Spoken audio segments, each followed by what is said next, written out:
Hello guys, welcome back again to my channel bersama saya Hansan di sini dan seperti biasanya setiap harinya saya akan buatkan video seputar cryptocurrency. Apa kabar kalian hari ini semuanya? Semoga dalam keadaan yang baik-baik saja. Teman-teman, kita melihat Bitcoin terus mencoba untuk membuat high yang baru dan sempat menuju ke area 76.800-an seingat saya. Sebelum pada akhirnya kita mendapatkan pullback dan sekarang berada di area range 75 ribuan. Nah teman-teman, ada beberapa hal yang terjadi in terms of price action yang menurut saya cukup menarik untuk kita bahas dan juga beberapa data di belakang layar yang mungkin akan mengejutkan kalian karena ini mungkin di luar ekspektasi. Kita bakalan bahas apa saja itu, jadi stay tune terus sampai akhir video. Nah, sekarang kita bakalan mulai dari CoinMarketCap terlebih dahulu. Per hari ini secara global market cap crypto berada di angka 2,55 triliun dolar atau naik sekitar 0,55%. Nah, kalau misalnya kita melihat top 10 coin sendiri, teman-teman, keadaannya sebenarnya mix. Sebagian ada yang hijau, ada juga yang merah. Dan yang mengalami kenaikan paling signifikan di top 10 hari ini adalah Cardano. Sudah lama sekali ya teman-teman kita tidak melihat Cardano menjadi top performer. Dan hari ini Cardano mengalami apresiasi sebesar 12,15% ke 0,4191 dolar. So, itu adalah outlook sementara dari beberapa top coin yang ada. Sekarang kita langsung aja masuk ke beberapa data dan berita terbaru hari ini. Nah, untuk teman-teman yang nggak tahu, tadi dini hari kita itu mendapatkan FOMC dan juga Fed Interest Rate Decision. Dan pada akhirnya, sesuai dengan ekspektasi teman-teman, kita melihat ada pemotongan suku bunga kembali terjadi sebesar 25 basis point. Setelah terakhir kali kita melihat ada penurunan 50 basis point ke angka 5%, kali ini penurunannya cenderung lebih sedikit di angka 25 basis point, sehingga sekarang kita melihat interest rate itu berada di angka 4,75%. Di sisi yang lain sebenarnya kita juga mendapatkan event yang cukup penting, yaitu adalah press conference, di mana Kakek Powell bakal memberikan speech dan kemudian akan ada pertanyaan-pertanyaan dari wartawan. Nah, kenapa saya tidak membahas terlalu detail soal itu? Karena menurut saya tidak ada sesuatu yang terlalu menarik yang disampaikan oleh Kakek Powell tadi dini hari gitu ya. Semuanya masih mirip saja dengan apa yang dia sampaikan beberapa waktu terakhir. Mereka tidak memberikan clue sama sekali tentang apa yang akan mereka lakukan berikutnya. Mereka cuma mengatakan bahwa mereka akan bergerak sesuai dengan data terbaru yang ada. Kemudian Kakek Powell juga menyampaikan dia tidak melihat ada sesuatu yang terlalu mengkhawatirkan gitu ya dari segi perekonomian Amerika Serikat, dari segi GDP, inflasi, dan juga tingkat pengangguran, semuanya cenderung masih on track. So, itu semuanya berjalan dengan normal lah, dan kita tidak melihat ada semacam reaksi yang terlalu extraordinary juga dari market, sehingga cenderung kita hanya melihat pergerakan yang cukup normal gitu ya. Jadi, itulah yang terjadi tadi dini hari gitu ya, kesimpulannya seperti itu. Nah, yang kedua teman-teman, ini adalah sesuatu yang mungkin di luar dugaan gitu ya. Kemarin ketika kita melihat Bitcoin breakout ke area all-time high yang baru, sehari setelah election atau ya kurang lebih hari electionnya lah, BlackRock itu melakukan pembelian sebesar 14.588 Bitcoin, teman-teman. Ini bukan data pembelian kemarin ya, tapi harusnya antara kemarin lusa harusnya. Jadi, inflow sebesar 14.588 Bitcoin merupakan inflow terbesar sepanjang sejarah spot Bitcoin ETF dari IBIT ini, teman-teman. Terakhir kali kita melihat ada angka sebesar ini itu di awal-awal tahun 2024. Pada saat itu pun yang paling besar angkanya ada di bulan Maret dengan inflow sebesar 12.600 Bitcoin. Dan itu berhasil kita pecahkan dan kita melihat BlackRock melakukan pembelian sebesar 14.588 Bitcoin. Bayangkan, itu terjadi dalam waktu 1 hari, teman-teman. Di sisi yang lain, selain BlackRock, Fidelity juga melakukan pembelian sebesar 2.510 Bitcoin dan saya rasa beberapa ETF lainnya juga mendapatkan inflow. Ini adalah sesuatu yang terjadi ketika Bitcoin kemarin breakout ke all time high yang baru. Jadi ini memang ada delay ya sepertinya teman-teman data inflow dari spot Bitcoin ETF ini. Dan intinya teman-teman yang mau kita lihat di sini adalah demand untuk Bitcoin dari waktu ke waktu itu terus mengalami peningkatan teman-teman. Oke, ETF holding sekarang sudah melebihi 1 juta Bitcoin. Dan ini dirangkum dengan baik oleh Rafael ya. ETF holding itu sudah melebihi 1 juta Bitcoin sekarang teman-teman. Kemudian MicroStrategy itu mempunyai reserve kurang lebih 250.000 Bitcoin.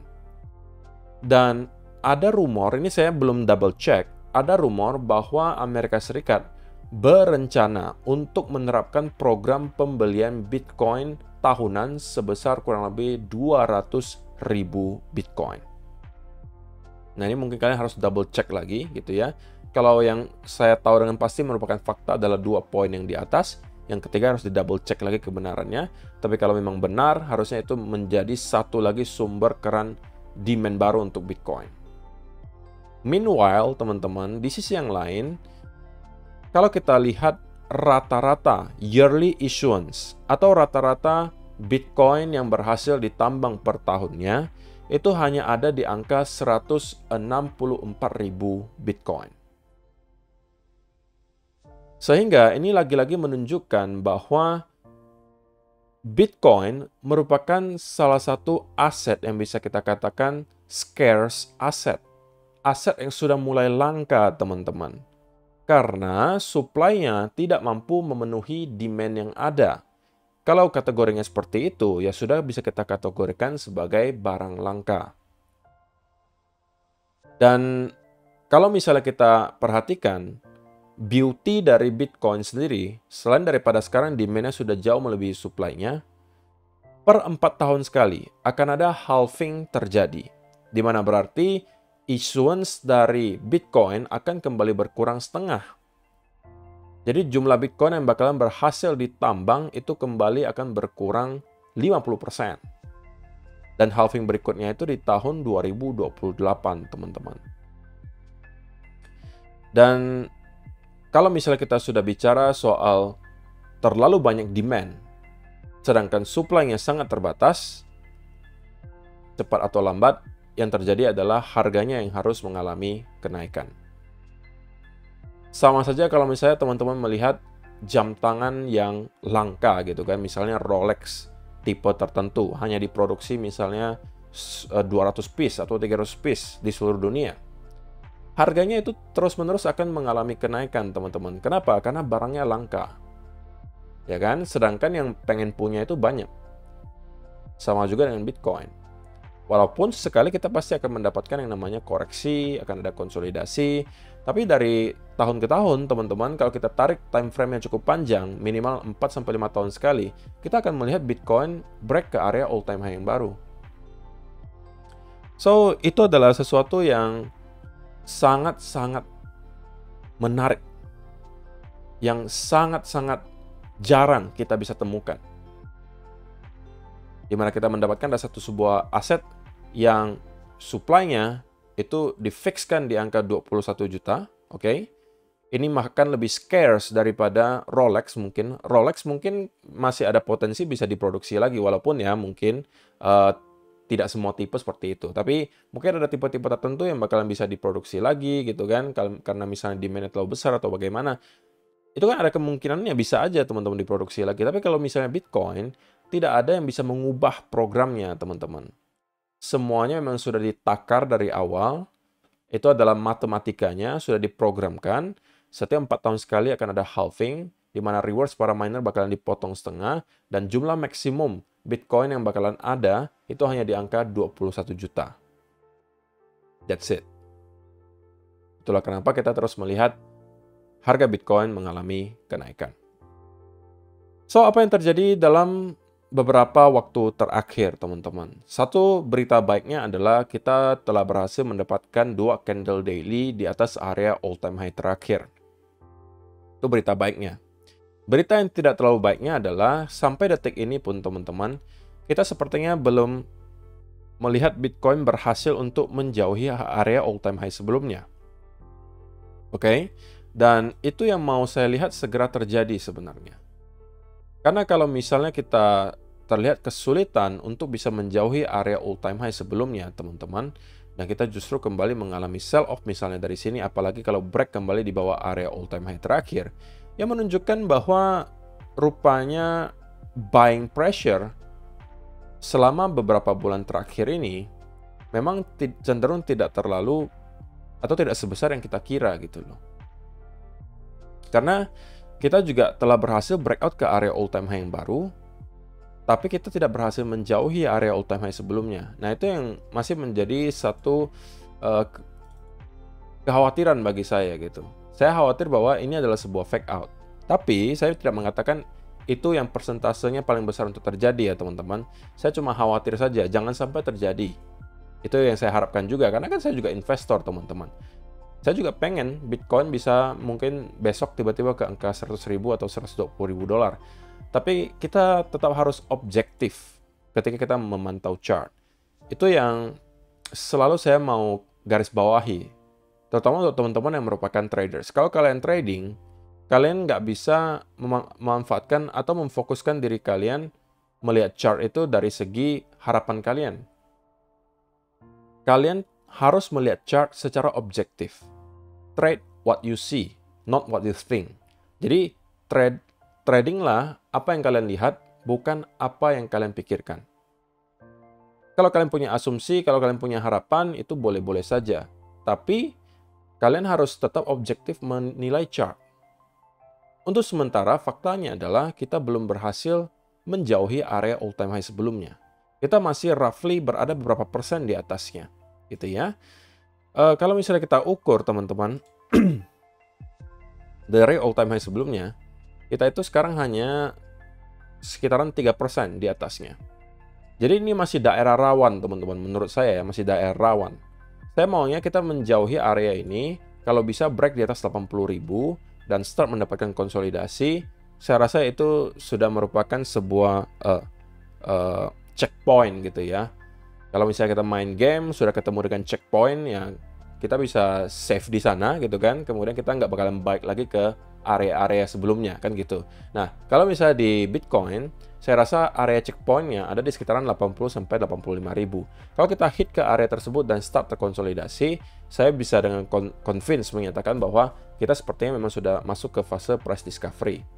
Nah, saya selalu memang berangkat dari pemikiran yang sedikit skeptis, teman-teman, karena saya tahu bahwa tidak ada yang 100% di market. Oke, sama juga dengan apa yang kita lihat kali ini. Walaupun faktanya memang sekarang kita masih berada di all time high yang baru ya. Itu adalah faktanya. Tapi mudah-mudahan kita bisa menjauhi, supaya saya bisa lebih yakin dan convince bahwa ini memang sudah merupakan fase price discovery. Terlebih lagi teman-teman, kalau kita zoom in ke time frame yang kecil gitu ya, kenaikan yang kita terus lihat terjadi di Bitcoin selama beberapa hari terakhir, itu cenderung juga tidak terlihat terlalu impulsif. Itu menjadi catatan kedua teman-teman, yang membuat saya berpikir apakah Bitcoin itu memang butuh dulu semacam pullback sebelum pada akhirnya kita mendapatkan rally berikutnya ke atas. Nah, kalau misalnya kita berhasil untuk breakdown teman-teman dari area lower trendline di sini, saya rasa itu akan bisa menjadi sebuah trigger ya bagi Bitcoin untuk kemudian kembali ngeritas ke sekitaran area 73 atau bahkan 72.000 dolar. Dan itu mungkin bisa menjadi salah satu tempat bagi teman-teman untuk start mencari peluang untuk swing long lagi. Kalau memang kalian merasa ini hanya sekedar retest dan kita akan kembali reverse masuk ke fase price discovery. Tapi itu hanya dengan catatan kalau kita berhasil untuk breakdown di bawah area trendline di sini.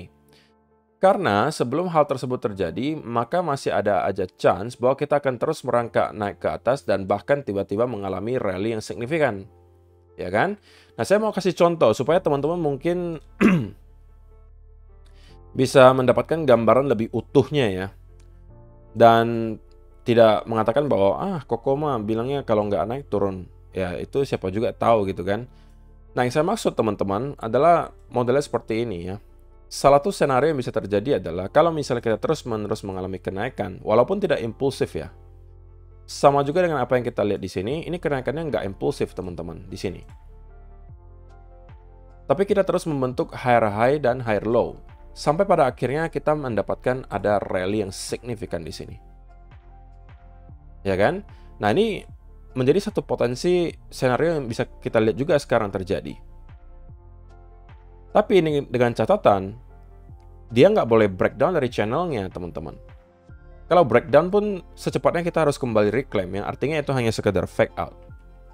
Gitu kan?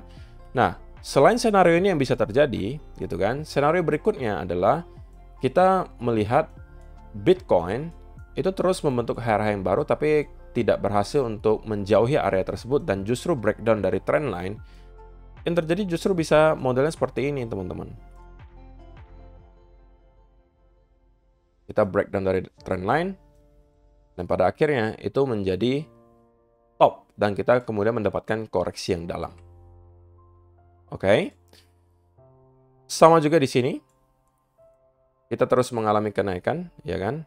Ini mungkin kita bisa zoom in lah ke time frame yang lebih kecil supaya contohnya jauh lebih banyak itu di time frame kecil, teman-teman. Nah, modelnya seperti ini juga sama nih. Kita naik, tapi cenderung tidak impulsif kenaikannya, teman-teman. Tapi ini kita nggak boleh langsung sell, walaupun kita tahu misalnya kenaikan yang terjadi di Bitcoin itu nggak impulsif banget, tapi kita nggak boleh langsung menekan tombol sell, teman-teman. Hanya karena momentumnya nggak ada. Kita perlu konfirmasi. Nah, konfirmasinya dalam bentuk apa? Dalam bentuk breakdown lower trend line-nya. Nah, kalau misalnya contoh yang ini, kita gagal mempertahankan channelnya di sini, dan kemudian breakdown. Nah, itulah saat dimana kita mendapatkan koreksi yang cukup dalam.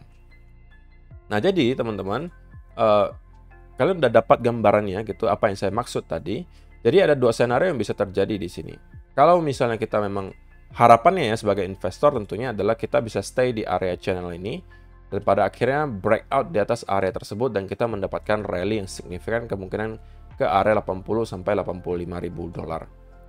Nah, tetapi kalau misalnya kita sampai berhasil untuk jebol di bawah area lower trendline di sini yang harusnya merupakan penahan dari channel ini, maka itu bisa menjadi satu trigger untuk kita mendapatkan semacam pullback terlebih dahulu sampai ke area 73 sampai 72 ribu dolar. Jadi pergerakan besar berikutnya akan bergantung kepada area channel ini menurut saya, teman-teman. Oke, jadi saya rasa itu aja sih yang mau saya sampaikan untuk kalian semua, supaya semoga bisa bermanfaat ya untuk teman-teman semua yang menonton video hari ini. Memang tidak banyak menurut saya yang bisa dilakukan sekarang selain daripada wait and see terlebih dahulu. Saya rasa tidak ada setup yang bisa dimanfaatkan di sini, baik dari arah long maupun short. Kalau saya secara pribadi, sekali lagi, saya sudah masuk ke ini untuk trading ya. Longnya itu dari sekitaran area ini, teman-teman. Oke, dari sekitaran area ini, karena adanya inverse and shoulder, saya masuk di sekitaran area tersebut, dan saya masih hold posisi tersebut sampai sekarang. Jadi saya juga masih merasa belum perlu untuk melakukan apapun terhadap posisi tersebut, gitu ya. Karena selama kita mampu maintain di atas area all time high terakhir, maka setiap pullback itu masih kita anggap sebagai sebuah retest. So, mudah-mudahan ya teman-teman, kita doakan Bitcoin bisa segera untuk menjauhi area all time high terakhirnya supaya memperkecil chance bahwa kita akan bisa mendapatkan fake out. Dan kalau misalnya itu terjadi dalam beberapa hari ke depan, itu adalah skenario yang paling ideal menurut saya. Terima kasih untuk kalian yang telah menonton sampai selesai video hari ini. Semoga bisa bermanfaat untuk kalian semua. See you in the next video. Bye-bye.